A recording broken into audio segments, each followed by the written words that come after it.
আমি যেখানে সিনিয়র মন্ত্রী, আমাদের স্পিকার, আপনারা সবাই রয়েছে।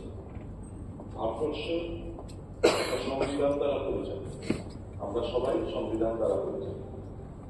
মন্ত্রী যখন শপথ নিয়েছেন, সংবিধানকে সামনে রেখে শপথ নিয়েছে।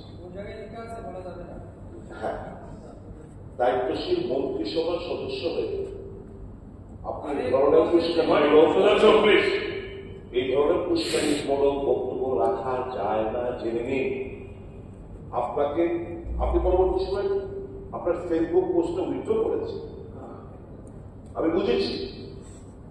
আমি ভেবেছিলাম আজকে হয়তো উনি যখন উত্থাপন করেছেন, অন্যরাও আপনি চাপে পড়ে যে কোনো আপনি সব বুদ্ধি দিয়ে চাপে কেউ না আপনি পোস্টে উইথড্র করেছেন।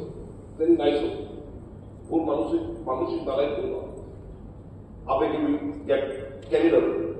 কিন্তু এখন এখানে যেখানে দাঁড়িয়ে একজন, তারপরে ওখানে আরেকজন দাঁড়ানোর চেষ্টা করছে, they are trying to support your logical statement.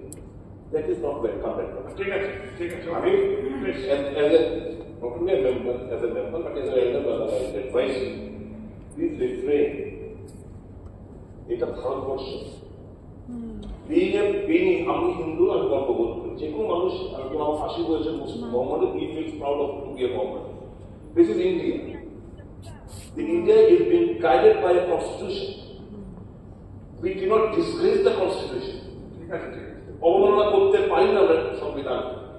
কাজে আমার অনুরোধ থাকবে, এবং অনেক ডিমান্ড করবেন, আমরা রাজনৈতিক ডিমান্ডের ব্যাপার নাই।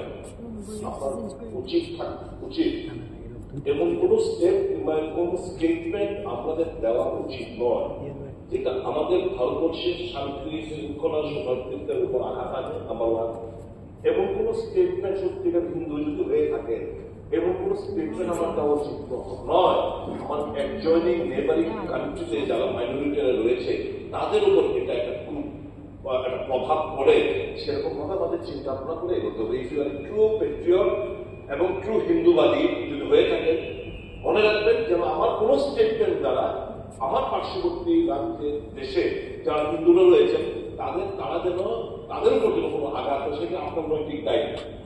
We strongly condemn this statement of years.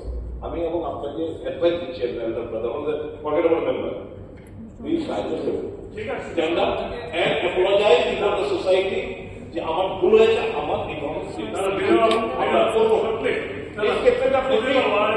আমার কোন দাদা হয়েছে তো কোন ধরনের কোন যেন ভবিষ্যতে ওকে ঠিক আছে, আপনার দায়িত্ব